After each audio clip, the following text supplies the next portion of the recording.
this through. Let's suppose that political leaders remain dilatory or resistant. What happens?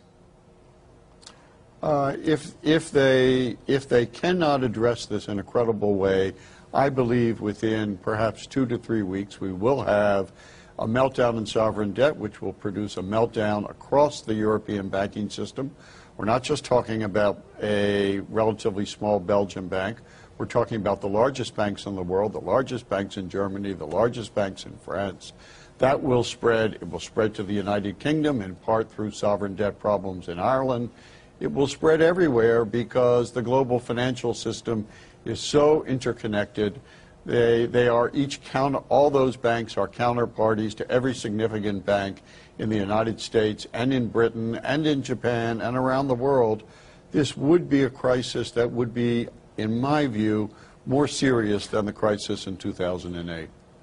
Lord, is he exaggerating, Lord Minus?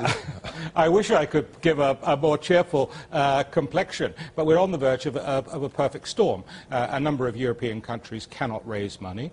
Banks are therefore increasingly worried about the default. Therefore, people won't lend money to banks, and therefore banks won't lend money to business. So something has to be done, and has to be done substantially across the whole of Europe. If you do it individually, country by country, you should simply shift the focus from one country or one bank to another. That's why in October 2008 we obliged all the major UK banks to increase their capitalisation.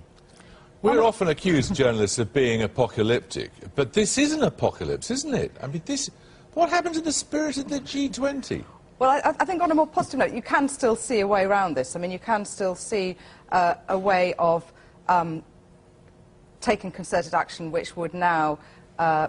the banks have got short-term funding, so they can get short-term funding from the European Central Bank, so there's not an immediate liquidity crisis.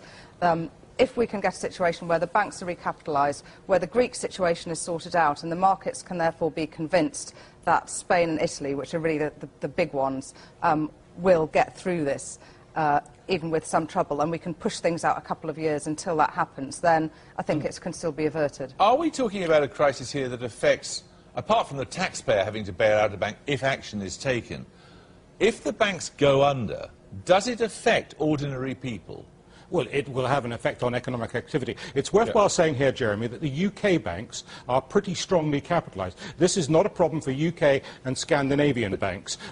You've already heard Dr Shapiro say it will affect the UK banks. It will affect the UK economy. It will affect the UK economy, which is why we have an interest in the outcome. But the UK banks, in relative terms, are very well capitalised compared with most European banks. Dr Shapiro, go on.